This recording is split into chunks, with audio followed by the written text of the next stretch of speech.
ब्रेकनंतर Maharashtra live मध्ये आपलं पुन्हा एकदा स्वागत। एक महत्त्वाची बातमी आहे।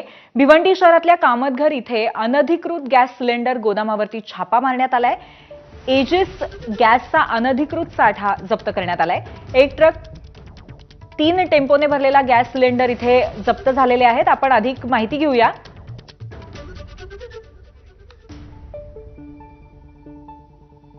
आपण जर पाहिलं या ठिकाणी ते एलपीजी गॅसचा तुटवडा या ठिकाणी भासत आहे आणि त्या अनुषंगाने आपण पाहिलं की 2 दिवसापूर्वीच भिवंडी तालुक्यातील वलपाडा या परिसरामध्ये धडक कारवाई करण्यात आलेली होती भरारी पथकाकडून आणि त्या ठिकाणी 84 गॅस बाटले जे आहेत ते जमा करण्यात आलेले होते, जप्त करण्यात आलेले होते। मात्र आज या ठिकाणी आपण जर बघितलं तर कामतघर या परिसरामध्ये असलेल्या एका अनधिकृत गोदामामध्ये, पत्र्याच्या अनधिकृत गोदामामध्ये जवळपास 1 ट्रक आणि 3 टेम्पो असे सिलेंडरचा साठा जो आहे तो या ठिकाणी जमा करण्यात आलेला आहे। आणि यामध्ये जर आपण पाहिलं तर एजिस गॅस सिलेंडरचे कंपनी हे सर्व सिलेंडर आहेत आणि यामध्ये घरगुती गॅस असेल किंवा यामध्ये व्यावसायिक गॅस सिलेंडर आहेत, हे मोठ्या प्रमाणात या ठिकाणी साठवणूक करण्यात आलेली होती आणि जवळपास 340 गॅस सिलेंडर जे आहेत या ठिकाणी आहेत, ज्यामध्ये 54 ते 56 जे आहेत गॅस सिलेंडर ते भरलेले आहेत आणि इतर सर्व गॅस सिलेंडर ते रिकामे या ठिकाणी आहेत।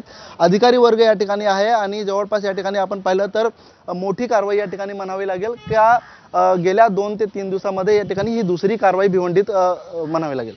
हो, या ठिकाणी आमचे जे माननीय नियंत्रक शेतवाटप प्रधान कार्यालय चर्चगेटला जे नियंत्रक सर आहेत, त्यांना एक खात्रीलायक बातमी भेटली होती की कामतघर रोडला अमित धारा बिल्डिंगच्या समोर एक बंद गाळा आहे, त्या गाळ्यामध्ये अनधिकृतपणे सिलेंडर साठवणूक केलेली आहे अशी त्यांना खात्रीलायक बातमी भेटली होती।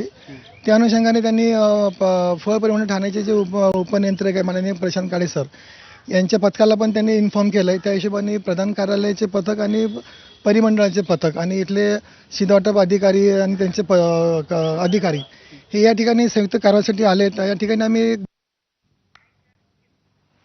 त्यामुळे गॅसचा काळा बाजार करणाऱ्यावरती प्रशासनाचं अगदी बारीक लक्ष आहे। यानंतर एक छोटासा ब्रेक घेतोय। पाहत रहा एबीपी माझा।